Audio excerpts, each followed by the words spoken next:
We are back here at Performance Medicine in Johnson City, joined today by Brooke Bentley. And Brooke, thanks for having us out today. Thanks for being here, Amy. Talking about something that a lot of women get very frustrated with, and that's specific lines. And I've heard a lot of people refer to them as smoker lines. Yes, and what that is, that's vertical wrinkles along the top of the lip. And what happens is a lot of times it's from repetitive movement, like pursing your lips, or volume loss. So it's actually vertical wrinkles, but a lot of people do call it smoker's lines, even though a lot of times the patients have never smoked or have a history of smoking. It can be caused from using a straw a lot. Wow. And then sometimes it's just genetic.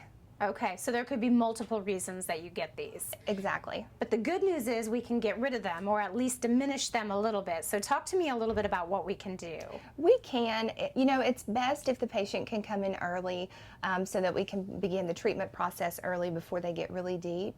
When they get deep, a lot of times you'll see where sometimes females' lipstick will bleed into the wrinkle.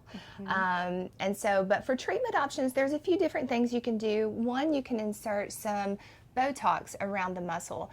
Around the muscle, you have your orbicularis oris that surrounds your lips. So you can put some Botox in there, and that just prevents you from being able to do that motion as much.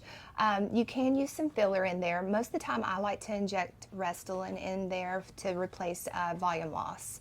And so that will just plump the lines and the wrinkles back up. You can use both together, so you can use Botox and Restylane at the same time. And then we also have a product that we offer, and that's it there. It's made by Aven. It's called Retinol Half.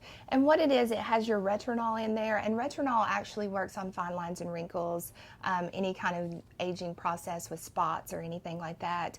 But the half is actually hyaluronic acid fragments. And so when you use a filler, that's actually hyaluronic acid that you're injecting that causes the volume to increase. So this has the fragments in there, so it's going to help plump. So we're going to use kind of a combination here, correct? Today what I'm going to do is inject a little bit of Botox along the ridge of her lip, just so that she can't make that motion as much. Okay. So it'll soften her lines. She doesn't have very deep ones, and this is Sarah, she actually works for us. She doesn't have very deep lines, so I'm just going to use a small amount, and I'll just kind of inject a little bit of Botox.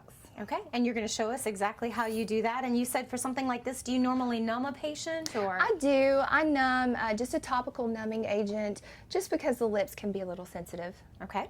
I'll get you to lay back for me. And just hold your head straight.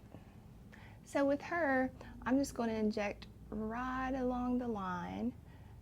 And with the Botox, it will take about 7 to 10 days before it actually kicks in and before she sees a result. So I did the left side of her lip. I would also come over and do the same on the right side of her lip. And then in about 10 days, it'll just be smoother to where she can't purse her lip as much. She'll still be able to use a straw, all that good stuff, although you don't need to be doing that. I know. That's one take home that everybody out there got from this is stop using straws, exactly. Yeah. And then another benefit from having Botox or Dysport along the top of your lip is it will actually roll the lip out a little bit and give you a little bit of a lift. Ooh. So it will look fuller. Nice. All right. Well, thank you, Sarah, for letting us sit in on this. No problem. And Brooke, thank you so much. Some great information. Thank you, Amy. For more, you can always check out their website, performancemedicine.net.